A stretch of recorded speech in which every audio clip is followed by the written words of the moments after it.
Àwọn tá fẹ́ protest ṣẹ́rí ẹni tó bá ọmọdé tó bá mọ ojú tó bá mọ ṣẹ́jú tó bá mọ ojú ló máa ń pè ní ọmọ àgbà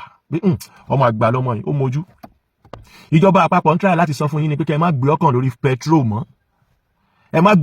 gbọ́kàn lọ́lọ́run, ẹ má gbọ́kàn lé ìjọba kankan mọ́. Tẹ́ ẹ bá gbọ́kàn kúrò lórí petrol tó jẹ́ pé bóyá ẹni tó jẹ́ pé nǹkan tẹ́ ẹ ní lẹ́rọ ajókòó ti tẹ́ra fi manage ara yín, ẹ gbàgbé ẹ lè mọ̀ pé lulẹ̀. Don't forget to subscribe, comment, share with your friends to have access to this kind of content that you have here. Don't forget to subscribe. I love and respect you. I'll be right back. Gbogbo àwa ọ̀dọ́ tí a bá múra láti protest, mo fẹ́ gbà wá lámọ̀ràn kékeré kan ni. Ẹ kú ojúmọ́, ẹ káàárọ̀, ẹ káalẹ́ ní gbogbo ibikíbi tí ẹ bá ti ń wò mí. Ọmọ yín Saheed Ire, Mr. Subseller. Ẹ̀wọ̀n tó mi ní yé máa sọ tèmi. A fẹ́ jáde láti protest pé ìjọba gbéwó lórí nǹkan.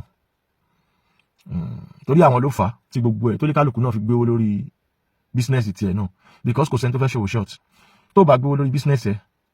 tó bá máa fi máa dé ọ̀dọ̀ àwọn ìjọba, nǹkan tó yẹ agbára ẹ̀ tó máa lè rówó rà, agbára lè máa kà. Gẹ́gẹ́ bí transportation ṣe ń gbéwó lọ tí gbogbo ẹ̀ máa ń gbéwó lọ, bẹ́ẹ̀ ni I understand dáadáa. Tó bá ń sọ pé àwọn kan máa ń sọ̀rọ̀ pé ẹ̀yin aráàlú gan ìkà ni kinní kan, ẹnìyẹn ẹ tó bá sọ bẹ́ẹ̀ ò láròjinlẹ̀ ni. Kò sí bó ṣe máa ṣe tó ní fowó sápò ìjọba, kò sí irú business tó fẹ́ ṣe láyé tó bá repo sínú mọ́tò ẹ̀ wàá wọ mọ́tò ìgboro. Kò dẹ̀ sí bó ṣe máa wọ transportation tó ní mọ́tò ò ní yọ owó epo lára ẹ̀, especially tó fẹ́ kó ọjà. Ẹni bá ń ṣe business ló lè understand mi. Ẹ má dá àwọn tó ń sọ pé ẹ̀yin aráàlú ìkà ní ẹ̀, ṣé ìjọba ló ń wa gàrí ní kinní, ṣé ìjọba ló ń gbin pákí, ṣé ìjọba ló ń gbin gbogbo àwọn idiot tẹ́ ń sọ yẹn. Èmi ò ní sọ bẹ́ẹ̀, torí pé tó bá ta gàrí ní 200 naira torí pé ó gbin pákí fún ara ẹ̀, ó ṣe ó wá ṣe gbogbo ẹ̀, ó wá ta gàrí paint kan ní 200 naira. Tó bá máa fi bẹ̀ sí, tó bá máa bọ́ síta sọ pé òun fẹ́ lọ ra nǹkan, ojú àti owó ẹ̀. So ó dẹ̀ da ìdí ní ìkòtí tó fi ta di pé tẹ́lẹ̀tẹ́lẹ̀ iṣẹ́ ọ́fíìsì lẹ máa ń lé kiri, àmọ́ báyìí sìn iṣẹ́ àgbẹ̀ ó ti pay ju iṣẹ́ ọ́fíìsì lọ 95%. Yes, iṣẹ́ àdáni, kéèyàn ṣiṣẹ́ àdáni ó pay ju kéèyàn máa wá ṣe ọ́fíìsì tó ti máa gba 50,000 100,000 per month lọ, torí wọn náà mọ̀ pé transportation for now máa pa ẹ́. But gbogbo àwọn tá fẹ́ protest ṣẹ́rí ẹni tó bá ọmọdé tó bá mọ ojú tó bá mọ ṣẹ́jú tó bá mọ ojú ló máa ń pè ní ọmọ àgbà. Ọmọ àgbà lọmọ yìí ó mọ ojú. Ìjọba àpapọ̀ ń try láti sọ fún yín ni pé kẹ́ ẹ má gbé ọkàn lórí petrol mọ́, ẹ gbọ́kàn lọ́lọ́run, ẹ má gbọ́kàn lé ìjọba kankan mọ́. Tẹ́ ẹ bá gbọ́kàn kúrò lórí petrol tó jẹ́ pé bóyá ẹni tó jẹ́ pé nǹkan tẹ́ ẹ ní lẹ́rọ ajókòó ti tẹ́ra fi manage ara yín, ẹ gbàgbé ẹ lè mọ̀ pé lulẹ̀,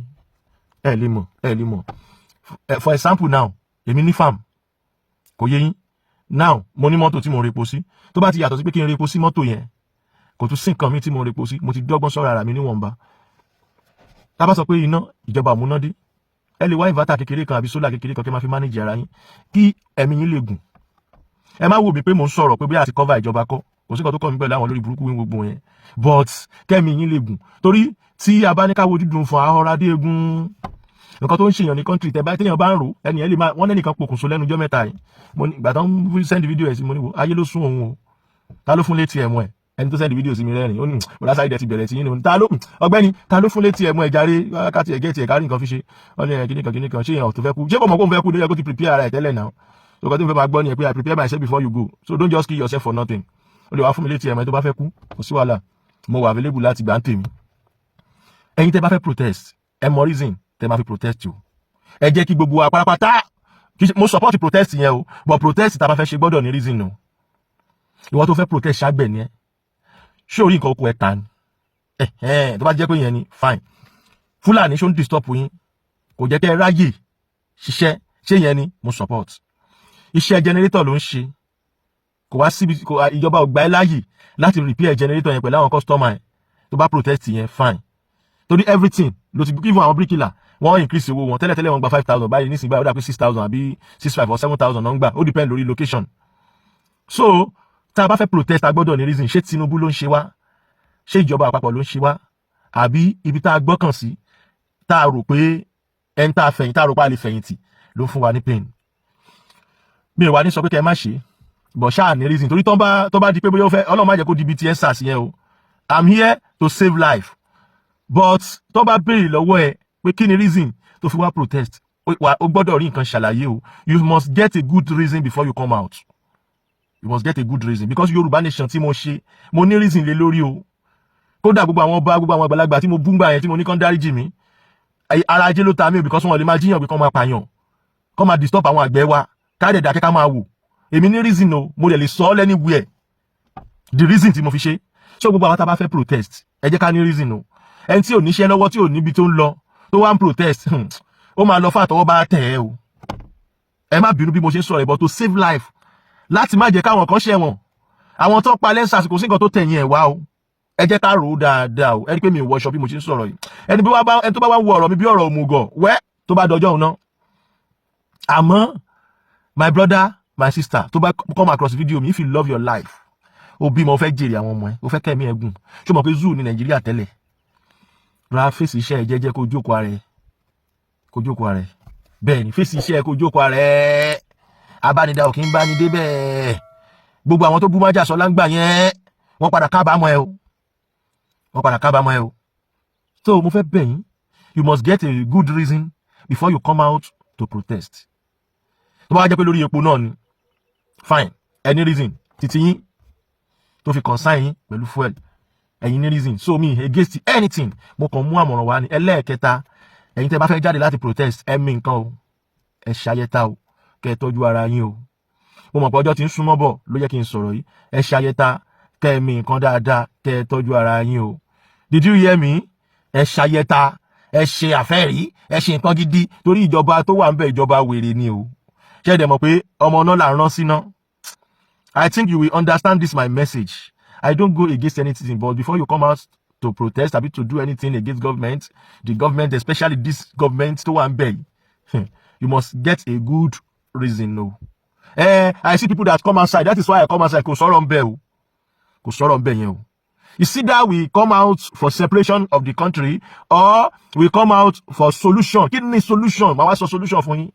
ọ̀rọ̀ yìí lè korò bọ̀ tó máa ṣe yín láǹfààní tẹ́ bá fẹ́ wá solution láti fèsì ìjọba ẹ má lọ school mọ́ ẹ má lọ ṣọ́ọ̀ṣì mọ́ ẹ má lọ mọ́ṣáláṣí mọ́ ṣẹ́rí tẹ́ ẹ bá ti lọ bí mẹ́tẹ̀ẹ̀ta yẹn ẹ gbàgbé kò sí nǹkan kan fún federal government wọ́n máa calm wọ́n base lórí crude oil and good àti tax àbí tax yẹn dẹ̀ ni ẹ ti damage ẹ̀ látara àwọn ibi tí mo dárúkọ yẹn school church and mosque ẹ bá ti cancel mẹ́tẹ̀ẹ̀ta yẹn ẹ máa rí i pé kò sí nǹkan kan tó ń pè ní government àbí kí wọ́n pè àwọn olórí níjọba tó dáwà ní government àwa gangan ní ìjọ yẹn àwọn ní ọba ẹ rí i pé kò sí nǹkan kan fún wọn wọ́n máa calm by force ẹ lọ ṣe exam tí bọ́ bẹ́ẹ̀ fẹ́ dúró sójú tí ẹ fẹ́ máa jó táyà ẹ fẹ́ máa sọ pure water káwọn náà máa tẹ omi sí yín lára wo bẹ́ẹ̀ bá ju àdá sókè nígbà igba ibi pẹlẹbẹ ló máa mú wálẹ̀ ẹ wá lè rọ̀rọ̀ mi bí ọ̀rọ̀ òmùgọ̀ o but assignment ni ẹ lọ try ẹ wò ọlọ́run ọba gbọ́ ṣe ráwọn company tó kù wọ́n máa pay tax o but kò lè dàbí ṣe níbi tí government ti ń generate owó jù láyé làwọn aspect mẹ́ta tí mo dárúkọ yẹn if you want to fight the government wọ́n ti destroy education yín tẹ́lẹ̀ kò wúlò already ẹnìkan celebrate pé òun youth corps ó congratulate ara ẹ̀ ó wá ṣáà text message sí mi mo ní okay mo ní what is the way forward now ó ní I will be looking for a job ni mo ní orí ẹ̀ ti dàrú ó ní bros why you don't even celebrate me kí n celebrate èèyàn lórí irọ́ ni certificate tó wà lọ́wọ́ is just because you want to travel out àbí you want to speak English àbí you want to do any business with English apart of that there is nothing in education in Nigeria oko là ń dá àgbẹ̀ níran wa especially Yoruba land British ìfagídí so wá pọ̀ ni torí kán lè máa rí wa rẹ jẹ àwọn ọmọ wa dẹ̀ London nílò òyìnbó ń sìn wọ́n ń lò wọ́n bí ẹrú ni bọ̀ máa gbẹ́ lọ́n kán kéré oko délé ọpọlọ tán fẹ́ lò nìyẹn tán fi gbégbé kúgbé wá fún wa nílẹ̀ yìí táwa náà fi bẹ̀ sí ní ọlọ́màjà dààmú ó ti yé yín assignment yẹn jẹ́ bẹ́ẹ̀. This is ODUA TV Watch. Don't forget to subscribe, comment your opinion, like, comment and share so that other people can get access to what you enjoy on our channel. Thank you. We love you.